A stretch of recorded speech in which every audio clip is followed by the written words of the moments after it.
Bienvenue, frères et sœurs, que le Seigneur vous bénisse encore ce soir. Pour le privilège qui nous donne de venir de sa maison, parce que c'est un privilège. Le temple qui est la maison de Dieu est un lieu d'édification, de perfectionnement, un lieu d'éducation spirituelle. Et il n'est pas donné à tout le monde de pouvoir avoir cette grâce de venir de la maison de Dieu. À chaque fois que le besoin se fait, nous bénissons le Seigneur, nous disons merci pour cette grâce qu'il nous accorde.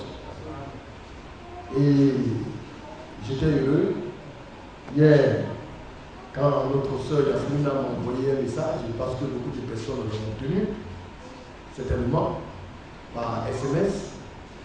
Et elle faisait savoir aux frères comme ça que les temps sont finis. Elle parlait de Los Angeles, qui était sur le point de s'aboutir. Le prophète en a parlé. Alléluia. Et les scientifiques ont fait des tests.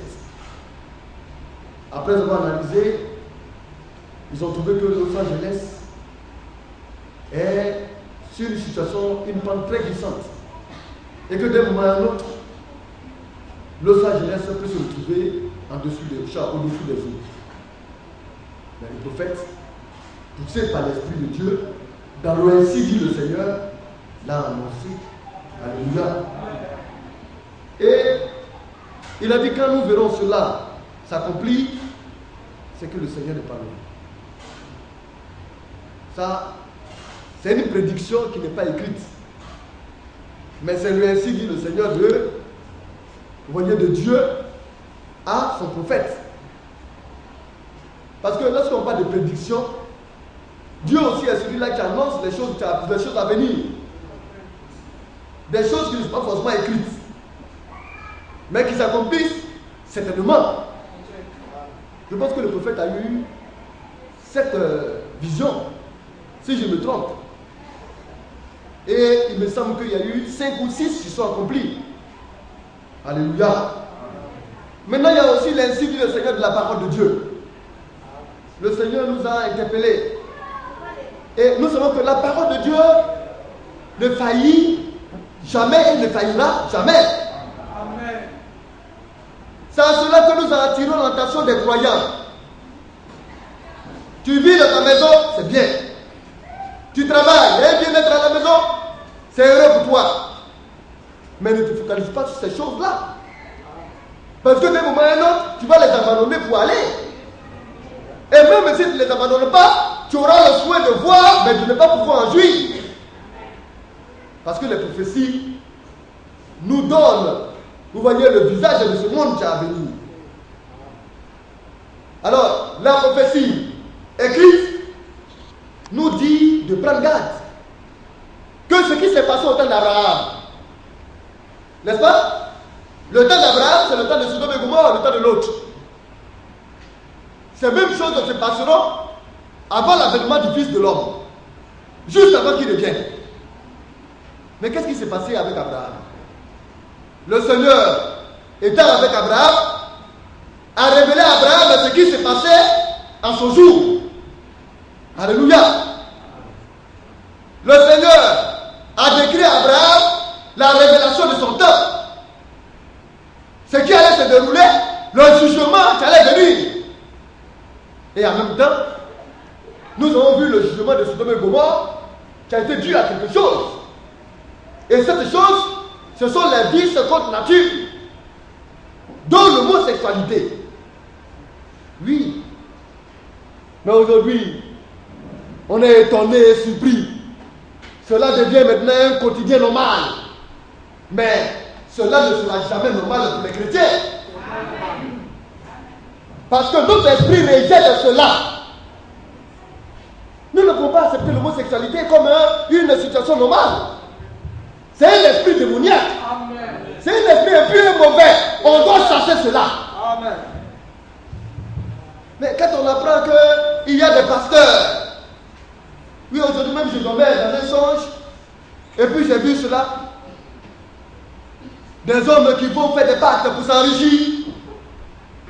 Les homosexuels aujourd'hui qui sont devenus hyper riches et puissants. C'est incroyable.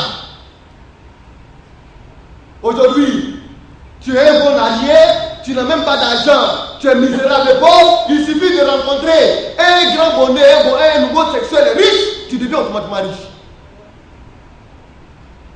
Ce n'est pas la qualité des hommes maintenant qu'on cherche, mais ce sont les faveurs au travers réellement de cette abomination. Je regardais à l'écran et puis je voyais cet homme. Nous ne sommes pas contre les hommes. Nous aimons les hommes, mais nous sommes contre l'esprit qui les anime. Amen. Quand vous le voyez, ce n'est pas étonnant, hein? Et les hommes en parlent. J'ai expliqué ça au bien-aimé. Un certain Pédi la Joseph. Il a pris le nom de Pédi la Joseph. Pédi, les hommes disent c'est Pédé. Et la Joseph, lui il est garçon, mais il est femme. Donc il est femme de quelqu'un comme ça. Alors quand il porte un pantalon, il met une petite jupe dessus. Et puis il vient, il s'exhibe. Il porte les boucles d'oreilles. Son producteur, qui est son homosexuel, l'a financé. Quand vous le voyez, c'est un efféminé. Et quand nous, les enfants de Dieu, on regarde, il y a quelque chose qui tremble en nous, on se dit, mais où on est? Mais le monde dit que ça c'est normal. Le monde nous rejette. Mais nous avons vomi le monde. C'est ça la différence, hein? Parce que quand nous voyons cela, nous savons que le monde a perdu l'équilibre. Le monde est en train d'endiner. La terre est en train de chanceler. Et les hommes ne le savent pas. Mais c'est un symbole que nous sommes à la fin des temps. Amen. Que Jésus-Christ est proche. La France est en train de faire des débats pour légaliser l'homosexuel. Ils vont mettre ça maintenant sous loi. La Hollande a légalisé l'homosexualité. L'Italie, l'Espagne et tous ces pays européens sont en train de légaliser l'homosexualité. Le Brésil est en train de légaliser la France. Donc les PD sont aux aguets pour aussi entrer en scène pour pouvoir homologuer cela. Les chrétiens disent quoi dans ça? Et quand on regarde aujourd'hui sur les chaînes, vous voyez, ces grandes églises aujourd'hui qui ont l'opportunité d'être aujourd'hui à la chaîne, à la télévision, au lieu d'aller contre ces choses, personne n'en parle. On est là, on mange, on est riche, on s'empisse, on tire profit de la vie humaine, de la vie terrestre, on tire profit de la joie, les hommes même le plaisir, même plus que Dieu même qui l'a créé.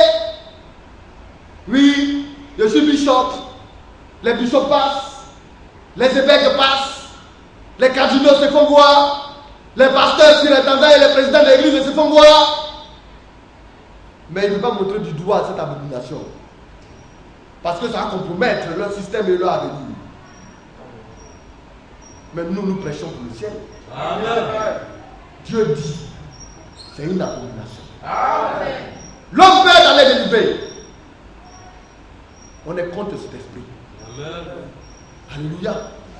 Et ça, nous devons les remarquer.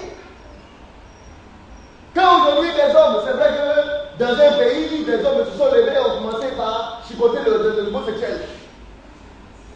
Il y en a même qui ont commencé à les menacer de mort. Ce n'est pas la bonne manière de faire. Jésus-Christ n'a pas dit de tuer les hommes, mais de les sensibiliser à la délivrance. Ils peuvent être délivrés. Ils peuvent devenir de bons chrétiens. Mais pour vous qui ne connaissent que cet esprit-là, c'est un esprit maléfique. Et Dieu a toujours condamné cela. Alléluia. Amen. Que le Seigneur nous vienne en aide. Alors, c'est pourquoi venir à la maison de Dieu, les hommes pensent que c'est un jeu. Aujourd'hui, les hommes bafouent ce que même Dieu a créé comme sacré. Le mariage, c'est quelque chose de sacré. Dieu n'a pas créé le mariage dans le but réellement de deux hommes dormir ensemble pour pouvoir se faire l'amour entre eux. C'est du désordre et c'est de la saleté. Mais même ceux même qui vivent dans leur foyer, il n'y a même pas d'équilibre. Les chrétiens même oublient même Dieu. Mais pourquoi est-ce que les hommes aujourd'hui vont avec les hommes? Mais les hommes se disent que les femmes leur créent des problèmes. Quand tu prends une femme pour rester avec elle, c'est elle qui te mène une vie de misère. Les femmes aussi vont entre elles. On parle de lesbiennes. Tout ça, c'est l'homosexualité. Mais les chrétiens doivent donner un modèle de joie dans le couple. Amen. Les chrétiens doivent changer cette manière de faire. Nous devons vivre comme nos patriarches, nos pères anciens, les anciens chrétiens. Quand tu vois un chrétien, quand tu regardes, il est fier de te présenter sa femme.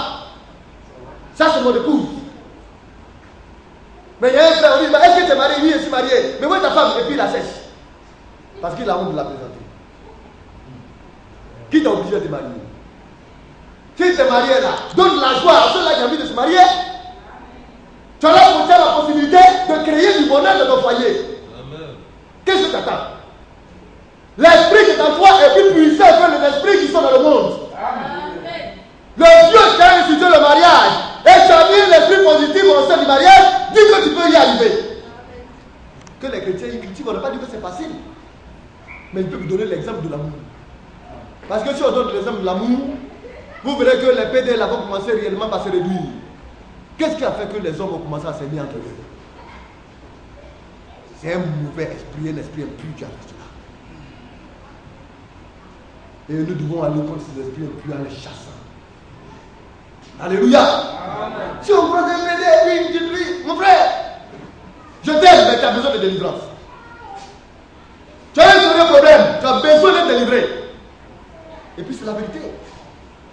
Nous avons le pouvoir de chasser les esprits impurs. Matthieu 10, à partir du verset 1. Le Seigneur nous a donné ce pouvoir. Alléluia. Alors, dans notre sujet, nous étions en train de parler du chemin de l'élévation et de la consolation. Quand les difficultés viennent, à la fin, parce que tu es chrétien, tu es croyant, parce que le chrétien c'est le croyant, alléluia, c'est parce qu'on croit en Dieu et en sa parole, et comme Dieu s'est révélé en Christ, parce que nous avons cru en Christ, alors les croyants ont été appelés chrétiens. Le christianisme est la forme de croyance authentique aujourd'hui. Oui, nous sommes désolés pour les autres croyants. On dit qu'il y a trois religions révélées, il y a trois religions révélées. C'est ça, hein? Dans le monde, on a parlé du christianisme, de l'islam, et puis de quoi? Nous, on ne croit pas que l'islam est une religion révélée. Hein? Amen. Ça, c'est notre choix. On n'est pas contre les musulmans, mais on ne croit pas en ça. Amen. Nous aussi, on ne croit pas que les musulmans, et puis nous, on a le même Dieu. Hein? Dans les sentiments, on dit non, c'est le même Dieu. C'est pas le même Dieu. Hein? Amen. Ça, nous sommes désolés. Amen. Et ça, il faudrait qu'ils comprennent. Mais quand tu fais cela, on dit non, voilà quelqu'un qui jette le trouble, on ne jette pas le trouble. On n'est pas violent. Mais cela ne doit pas nous empêcher de dire la vérité aux hommes. Parce que l'islam ne peut pas amener les hommes au salut. C'est une question réellement de l'avenir de l'homme. Après ta mort, là, après ton séjour terrestre, là, qu'est-ce que tu vas devenir? C'est de cela qu'il s'agit. Quand on va rentrer dans les sentiments demain, ils vont s'égarer.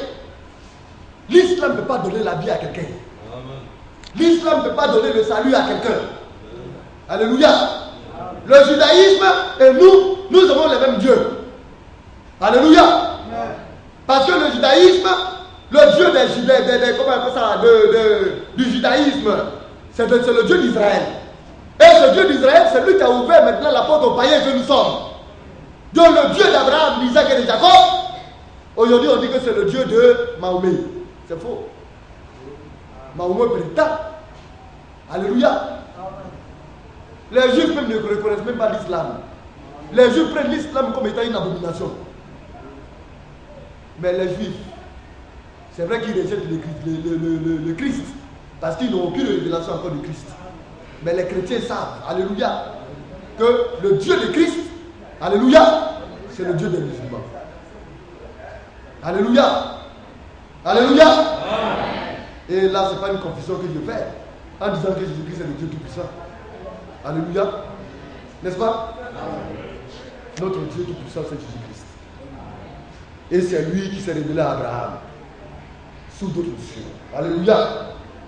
Que Dieu le bénisse. Amen. Donc, comme nous le voyons, nous allons retourner dans le livre de Genèse.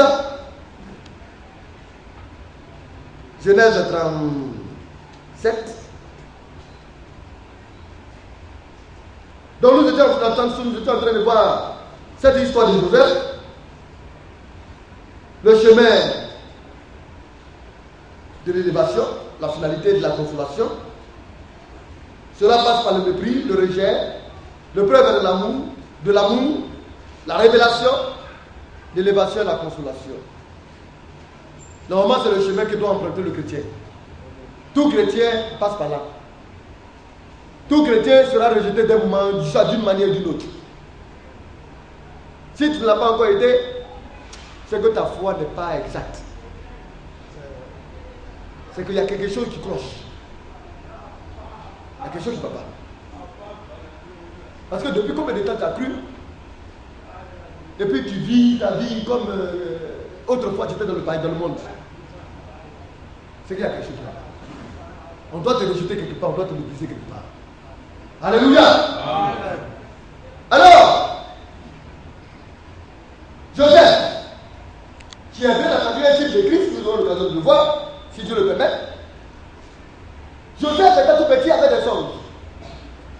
N'est-ce pas? Mais les songes, est-ce que c'est Joseph qui les a imaginés? Non.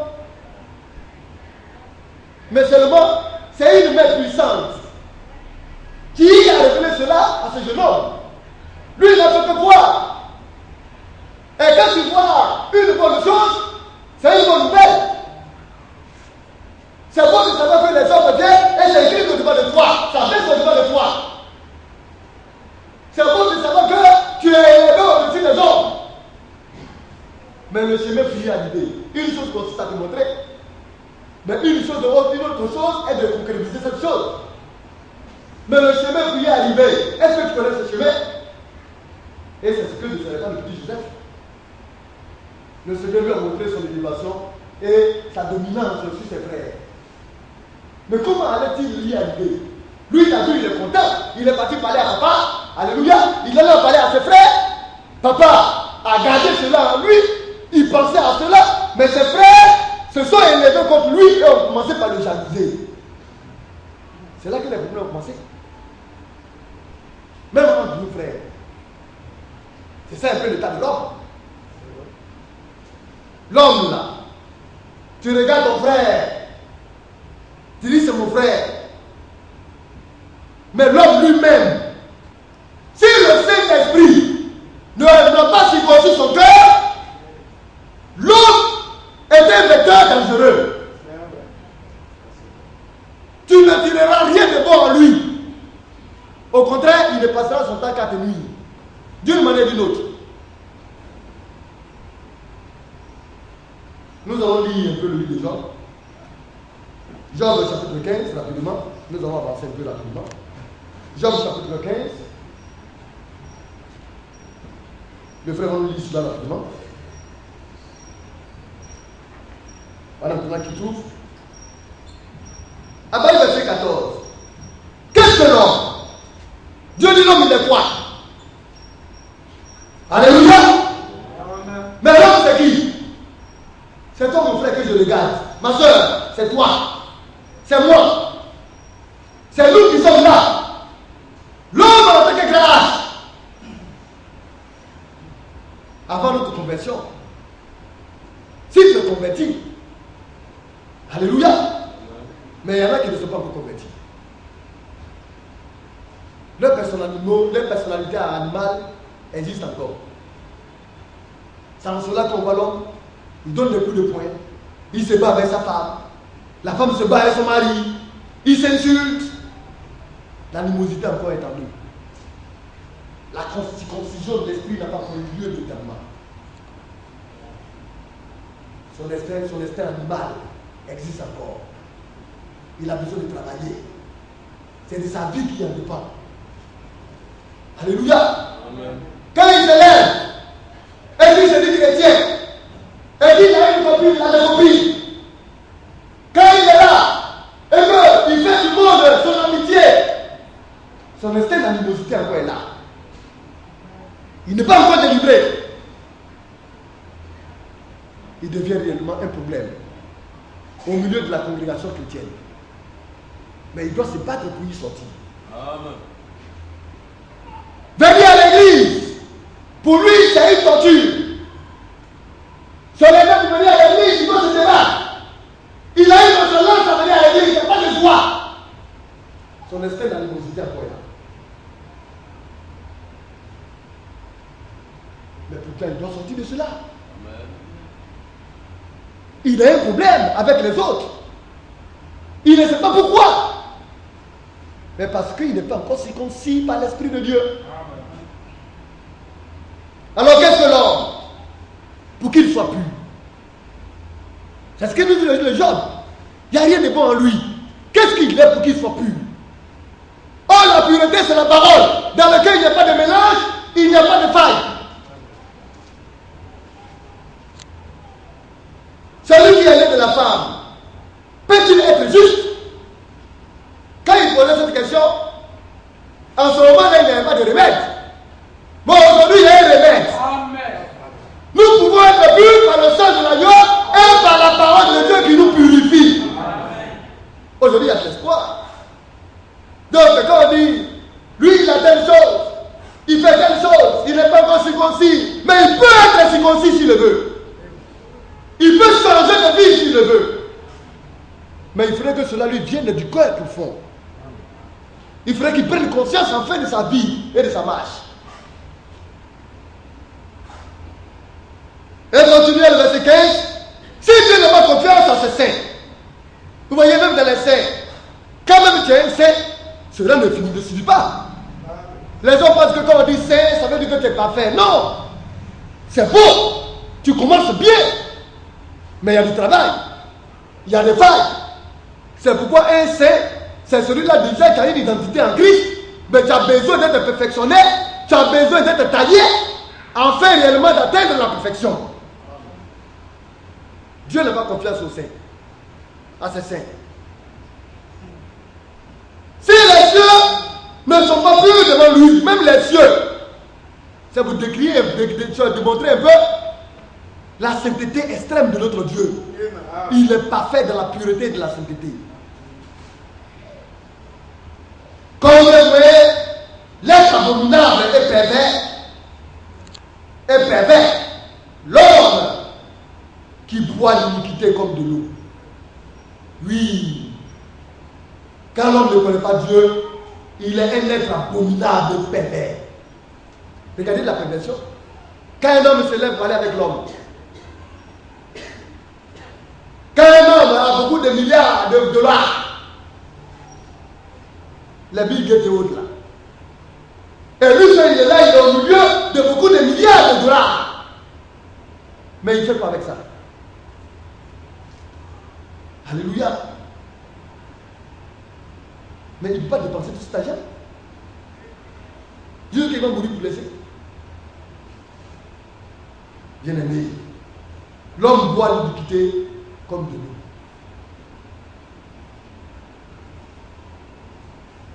Nous allons prendre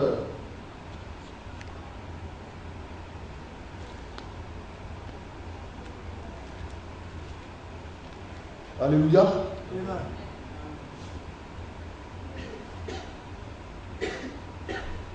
Nous allons prendre Proverbe, le chapitre 20.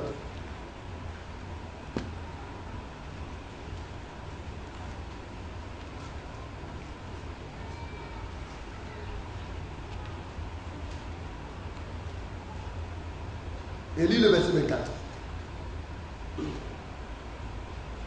Proverbe chapitre 20, à partir du verset 24. Oui. C'est l'Éternel qui dirige les pas de l'homme. Alors, comme l'homme est comme ça, l'homme ne peut pas diriger l'homme.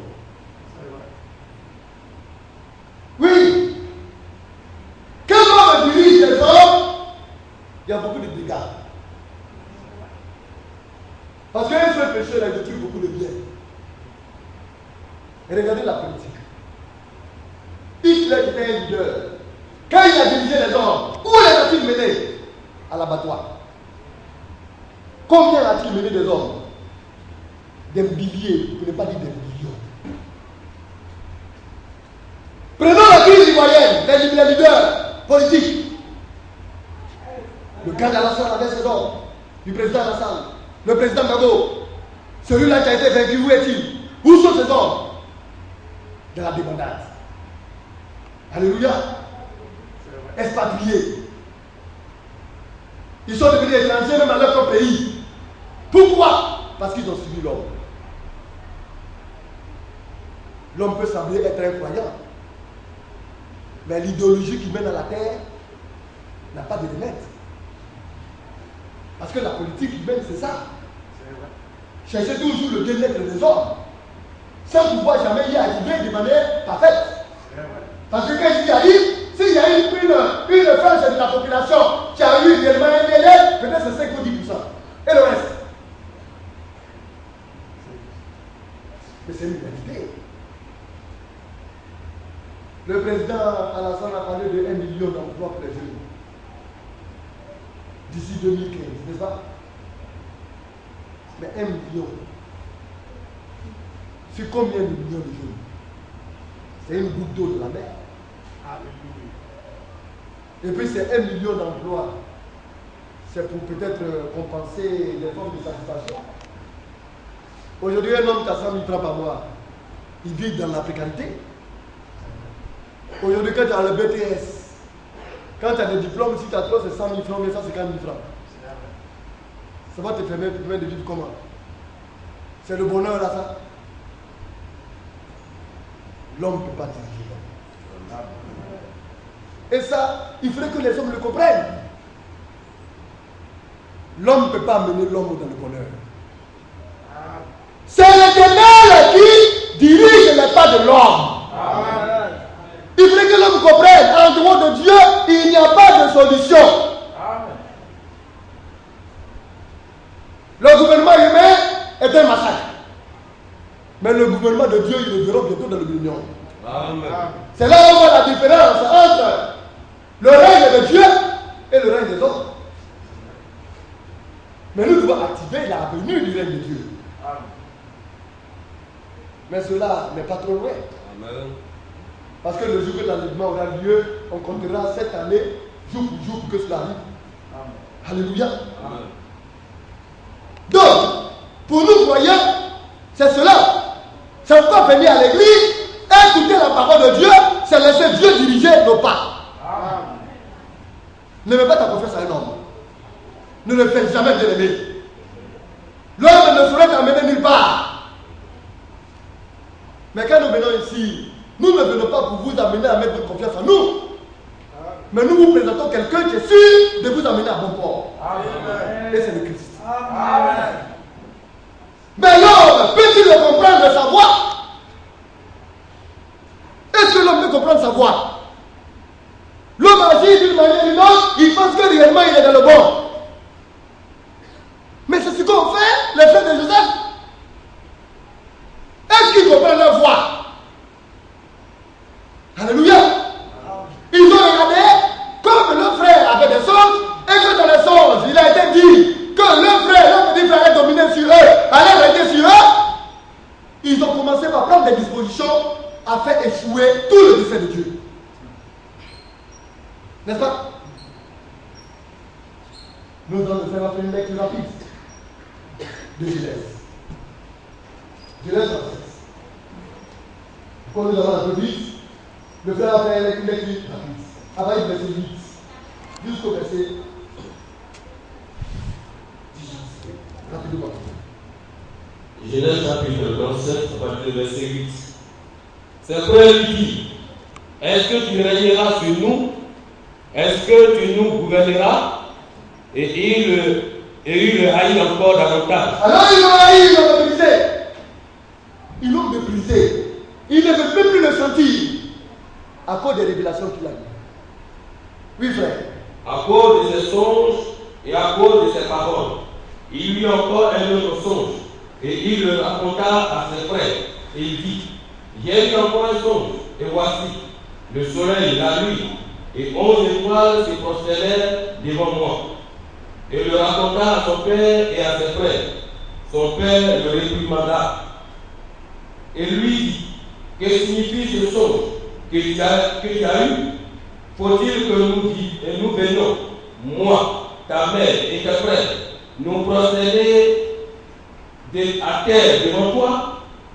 Les frères eurent de l'envie contre lui, mais son père garda le souvenir de ces choses. Alléluia. On a parlé de la réprimande. Hein? Quand on entend la réprimande, les gens pensent que c'est mauvais. Mais quelqu'un va venir te dire, mon frère, moi je serai ton chef. Quand tu viens parler là, lui il est un homme. Hein? Tu penses qu'il sera content? Toi tu viens lui dire comme ça que lui sera sur toi. S'il n'est pas spirituel, c'est qu'il va te faire. L'homme ne peut pas accepter ça. Qui est fou et puis toi tu as bien dominé sur moi? Tu es qui? Et c'est ce qui s'est passé. Même le papa, quand il a regardé ça, il a dit, mais toi-même tu es qui? Mon petit là, même là, mon propre papa. Moi il t'a mis au monde. Moi il suis le choix de Dieu. Parce que Jacob était le choix de Dieu. Alléluia. Amen. Jacob était un leader. Il était le fruit d'une élection. Il luttait déjà la bénédiction depuis le sein maternel. Il a attrapé comment on appelle ça, le talon de son frère. Et il est sorti et il a eu l'héritage par lui. N'est-ce pas? Il s'est battu pour cela. Mais c'est parce qu'il était spirituel qu'il savait ce qu'il cherchait. Et Jacob sait que la vie, là, c'est une lutte. Et il a réprimandé son fils. Mais son fils a accepté la réprimande. Alléluia. Mais ses frères n'ont pas accepté ça. Mais ce qui se passe, est-ce que ça vient de Dieu? Est-ce que ça ne vient pas de Dieu? Quand une situation se passe, la première préoccupation, c'est de se poser la question. C'est qu'il fait. Est-ce que Dieu cautionne cela? Pourquoi est-ce qu'il le fait? Si Dieu est là-dedans, personne ne pourra contre. Si Dieu n'est pas là-dedans, ça s'éteint. Alors que celui qui est spirituel, comme Jacob, lui il a pris acte. Alléluia. Et il a apprécié avec le temps. Mais ce n'est pas cela qui va amener l'enfant de Dieu à sortir du cadre de la parole de Dieu. Mais pour celui-là qui est charnel et animal, lui il va mener déjà un combat charnel contre toi. Donc déjà, c'est des comportements musclés. Si vous marchez ensemble, il va chercher à te tacler. Il va te donner un petit coup de poing. Il va commencer à t'insulter. Déjà son combat charnel est en train de se passer. Cela démontre qu'il est déjà défait. Avant que le temps n'arrive, lui-même il sait qu'il a perdu. Parce qu'il n'est pas le choix de Dieu. Maintenant, c'est Dieu qui sait toutes choses. Tes petits calculs, ton petit système, tes petites manigances que tu peux mettre en place. Si tu es charnel, si la chose vient de Dieu, tu es échoueras. Alléluia. Comme cela est indiqué dans le livre de Psaume 139, nous avons lu cela rapidement.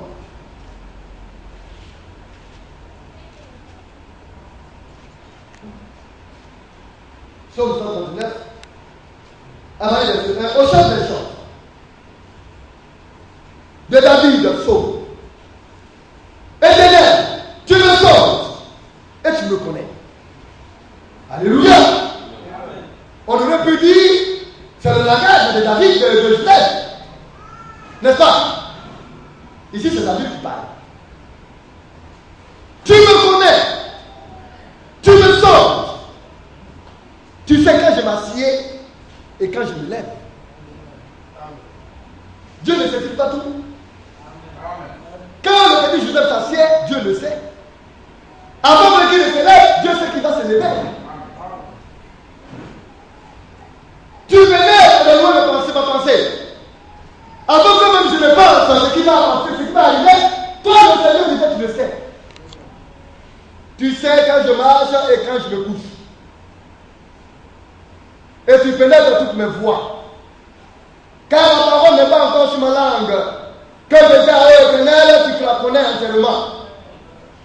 Tu m'entoures par derrière et par devant. Quand j'ai les yeux tel qu'il était, malgré la haine de ses frères, le Seigneur a brillé sa vie. Alléluia. Et c'est parce que le Seigneur te sécurise Mais non!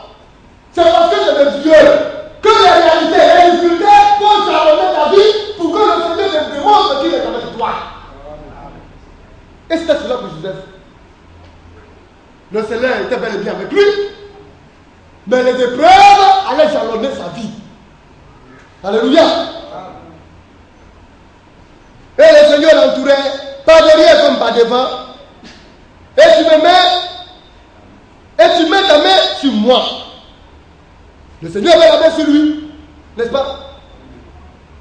Mais il faudrait que les épreuves viennent pour qu'on le comprenne. Mais quel est le début de l'épreuve? C'est dans ta maison, dans ta famille, Chanel. Alléluia. Dans ta maison familiale, c'est là que les choses vont commencer. Où tu es né. Mais Abraham, c'est là que ces difficultés ont commencé. Oh Abraham, c'est quel Dieu tu adores? Quel est ce Dieu-là réellement qui s'est révélé à toi, Abraham? Et puis tu lui es fidèle ainsi. Mais ton Dieu là, depuis là, regarde, nos femmes sont fécondes, elles accouchent comme des brebis, vous voyez, en chaleur. Et toi, avec ta femme Saraï, depuis là, tu ne peux pas avoir d'enfant, ta femme est en train de vieillir. Abraham, où est ton Dieu? C'est dans sa parenté. Ses frères et ses sœurs, son papa, le père qu'Abraham, son père Chanel, qui l'aimait bien. C'est là que tout a commencé. Mais il faudrait qu'il y ait un rejet. Quand ils ont commencé par le mépriser parce qu'il est fidèle à son Dieu, Dieu dit quitte ta parenté. N'est-ce pas? Mais quand tu ne veux pas quitter là, il va faire te chasser. Souvent on te dit va, et puis tu es là. C'est que c'est la mort qui cherche. Parce que Dieu te dit que ton temps a sonné. Tu veux que Dieu lui-même descende en dessous des nuages pour te dire mon fils, ma fille, le temps est venu, il faut sortir. Tu vas mourir là-bas. Quand le temps sonne, ton cœur te dit va. Parce que Dieu est dans ton cœur. Alléluia. Et si tu es important pour Dieu, tu ne veux pas, c'est eux-mêmes qui te prennent et puis te jettent dehors. Comme cela a été avec Joseph. N'est-ce pas? Nous allons le lire. Nous le tournons. Genèse 27. Oui. Verset 11. Ses frères eurent de l'envie contre lui, mais son père garda le souvenir de ces choses. Les frères de Joseph étaient allés à Sichem pour faire le troupeau de leur père. Israël dit à Joseph, tes frères ne font-ils pas perdre le troupeau à Sichem? Viens, je vais t'envoyer vers eux. Et il répondit, le voici. Israël ne dit pas, je te prie, et vois si tes frères sont en bonne santé, et si le troupeau est en bon état, et tu m'en rapporteras des nouvelles. Mais ce désir-là, qui a fait cela? On voudrait dire que c'est normal. Oui, Jacob a trouvé l'inspiration et il a demandé à son fils ce qui est normal d'aller voir ses frères. Mais ce n'est pas Jacob, c'est Dieu. C'est le compte à rebours qui a commencé. Tu veux être élevé, non?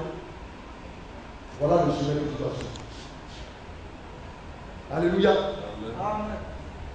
Toutes choses concourent au bien de ceux-là qui aiment Dieu. Il n'est pas donné à l'homme d'enfant de Dieu de conduire ses propres pas. Mais c'est Dieu qui utilise ses pas. Tu vois ça? Amen. Mais là où Dieu te amène là, mais Dieu te conduit tout droit dans sa parole. Alléluia. Amen. Mais pas des chemins sinueux. Il y a des hauts et puis il y a des bas. Il y a des hauts et puis il y a des bas. Jusqu'à ce que la voir face à lui. C'est là le chemin de la relation. Tu marches, où tu es sur la montagne, tu es au-dessus de la montagne. Tu pries, tout est réussi. Là, tu vois de loin. Quand tu vois les frères, tu les trouves moins spirituels. Tu vois les soeurs, tu te dis, mais qu'est-ce qui se passe? Vraiment, tu es tellement spirituel. Et puis à un moment venu, où tu es dans le parfum. Pour te lever même, pour prier même, toi-même tu ne te lèves même plus. Tu dis, ah Seigneur, c'est au secours. Si tu me laisses, je suis foutu. Aide-moi Seigneur. Il va te montrer que tu es né. et qu'il va te faire gravir maintenant la montagne. Mais quand on marche sur la montagne, on a les articulations qui nous font mal. On est essoufflé, on est fatigué, on est nonchalant. Vous voyez, parce que la montée est pénible et difficile, jusqu'à ce que réellement nous arrivions sur la hauteur. Mais quand tu arrives là-bas, toi-même tu sais où tu es quitté pour arriver là-bas. Mais tu as peur de descendre. Alors tu dis, Seigneur, j'ai besoin de toi, sinon moi aussi. Tu es en haut, mais tu es humble. Et c'est là que les chrétiens doivent pouvoir y aller. Parce que si l'humilité ne t'est pas encore corrigée, tu vas descendre encore. Parce que c'est comme ça. Alléluia. Jusqu'à maintenant, il y a la stabilité. Oh bien aimé. L'idée nous continue. Verset 14.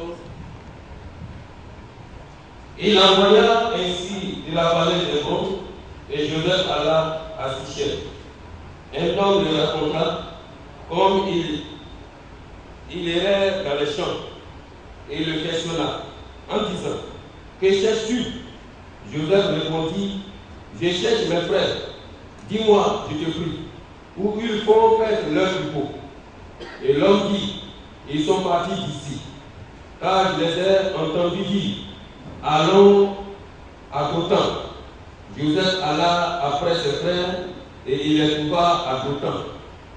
Il le vit de loin. L'autre, ses frères l'ont vu de loin. Oui. Et avant qu'il soit près d'eux, avant qu'ils ne s'approchent d'eux, ils complotaient de le faire mourir. Alors ils ont commencé par mettre leur système en place. C'est ça l'homme. On aime trop regarder à nos prochains. Tu es venu en Christ. On t'a présenté l'homme parfait. C'est lui le modèle parfait. Tu vas pas encore te fier à ton frère qui se cherche. Jésus n'a pas dit de regarder au pasteur aux hommes de Dieu. Hein? Parce que les pasteurs se cherchent. C'est à lui qu'il regarde. Si nous menons notre bonne vie, c'est grâce à lui. La force n'est pas à l'homme, mais à Dieu. Et nous tournons le regard de tout le monde vers Christ. Nous aurons l'occasion de lire ce passage. Alléluia. Et là, l'homme, regardez le regard. Mais ce n'est pas ce que le Christ nous a enseigné. Dans le livre de Matthieu 29 et 19 du moins, nous avons lu cela. Matthieu 19. Matthieu 19, le verset 29. Rapidement.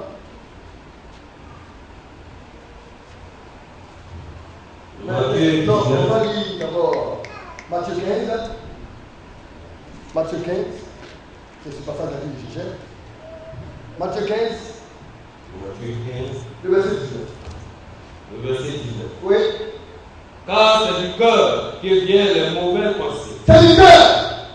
Le cœur de l'homme. L'homme animal. L'homme charnel.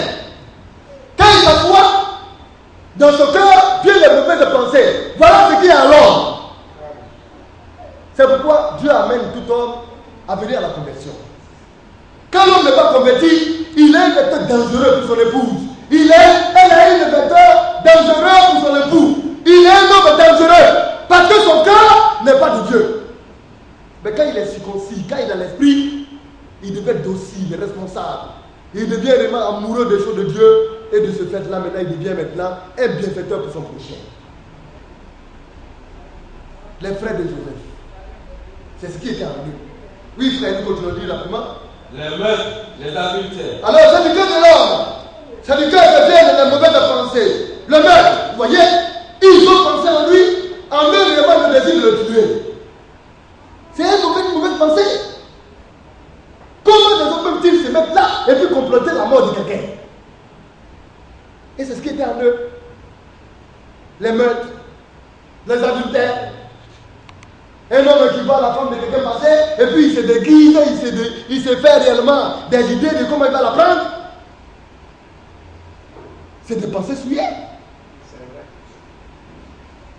Les adultères, les quoi? Oui, frère. Les débauchés. Les débauchés. Il est là. Ce sont les jeunes filles qui veulent chercher. Vous voyez, aller de toute ma femme pour mener une vie de débauche. C'est ça qui est dans le cœur de l'homme. Quand il a de l'argent, alors il pense qu'il est roi. Il pense qu'il est le plus beau du monde et que tout le monde l'aime. Alors qu'il ne sait pas que c'est son argent qui attire les hommes. Oui, frère. Les vols. Les vols. Il est devenu maintenant un voleur. Mais ce n'est pas étonnant. Un frère qui ne met pas conscient même de payer sa dîme à l'église.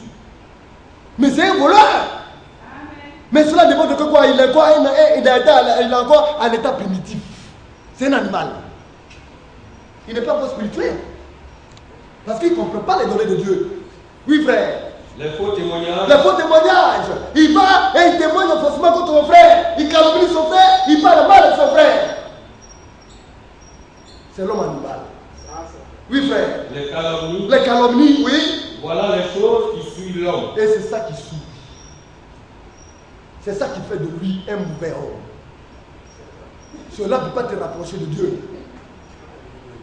Et c'est ce dessin-là qu'avaient les frères de Joseph vis-à-vis de lui. Alléluia. Ben, quand même qu'ils ont vendu Joseph, vous allez voir, Joseph n'a jamais eu de pensée négative contre eux. Là où il se trouvait, il ne pensait même plus parce qu'il sait que pour lui là c'est fini. Son père, sa maman, ses frères, c'est fini, c'est bye bye. Il a mis une quoi? Il se cherche maintenant. C'est lui et son père céleste qui est au-dessus de lui et qui veille sur lui. Point. Comment il va faire plaisir à son père céleste, c'est ce qui est important. L'avenir là n'est plus maintenant en arrière, mais c'est au devant. Et c'est comme ça que le chrétien marche. Mais on se met là, et puis on pense, c'est lui qui m'a vendu. Comment je vais faire? Puis il va se retrouver devant moi pour que je lui montre quelque chose. Ça là même s'il doit l'attacher Dieu quelque part. Et puis chaque matin, je vais lui donner des coups de vêche pour le chuchoter, pour le corriger. Il va savoir qu'est-ce qu'il va faire là, il va se parler. C'est jamais. Le jugement appartient à Dieu. Amen. Mais l'avenir nous appartient. Comment faire de sorte que Dieu soit avec toi? Marche. Marche avec le conseil de Dieu. Marche avec la parole de Dieu. Va et tu triompheras. Va vers le jour de ton élévation. C'est tout. Alléluia. Oh bien-aimé. Nous allons arriver là aujourd'hui. Le chemin de la marche n'est pas facile. Quand tu es un élu, rien ne sera facile. Mais certainement tu vas y arriver. Alléluia. Amen. Commençons d'abord par la circoncision de nos cœurs. Convertissons-nous véritablement afin de commencer réellement par embrasser ce chemin. Et Dieu nous bénira. Que Dieu nous bénisse. À remercier tous les bien-aimés frères avec lesquels je me suis concerté. Parce que au niveau du terrain et des charges d'église, nous avons décidé tous de contribuer d'une manière ou d'une autre. Il y a certains que je n'ai pas pu rencontrer, mais je pense que nous devons aussi chercher à nous rencontrer afin de faire des propositions si possible pour soutenir l'œuvre de Dieu. Tout un chacun d'entre nous doit faire l'œuvre de Dieu. Au niveau de l'église de Dieu, je veux imposer cela parce qu'ils doivent être modèles et exemples. Donc les pasteurs, les ministres de Dieu, les administrateurs et autres doivent contribuer de manière directe pour eux-mêmes et pour leurs épouses. Mais, à cause de cela, il y a eu des consultations. Et Dieu merci, l'administrateur m'a fait savoir qu'il y a des frères qui ont commencé par donner. Vous savez que demain, nous devons rencontrer M. Boum Jacques, le propriétaire du terrain. On doit lui avancer quelque chose parce qu'il a commencé à faire des démarches. Donc, que Dieu vous bénisse davantage. Motivez-vous. Parce que nous avons décidé d'apporter cela chaque fin du mois. On n'a plus maintenant besoin de dire maintenant, frère, vous devez donner temps, vous devez donner temps. C'est pourquoi nous nous consultons. Combien tu peux donner pour ne pas que cela soit un poids sur toi, un fardeau sur toi. Afin que de manière libre, de tout ton cœur, tu le fasses. Si tu vois que cela pèse encore, ou bien pour être présent, parce que chaque fin du mois tu dois contribuer, tu viens voir le pasteur, afin que réellement les choses soient normalisées. Dieu te bénira pour cela. Il faudrait que nous contribuions et que nous permettons réellement à l'œuvre de Dieu d'aller de l'avance. Le terrain sur lequel nous sommes, nous devons bâtir ce temps n'est pas pour nous. Nous devons acheter maintenant nos terrains. Alléluia. Que Dieu vous bénisse sur cela. Je le fais exprès parce que je peux aussi faire ça sur Internet, puisqu'il y a des bien-aimés frères qui écoutent et qui voient. Si de l'extérieur, ils peuvent aussi nous apporter de l'aide, tant mieux. C'est pour la maison de Dieu, c'est pour l'œuvre de Dieu. Que Dieu vous bénisse.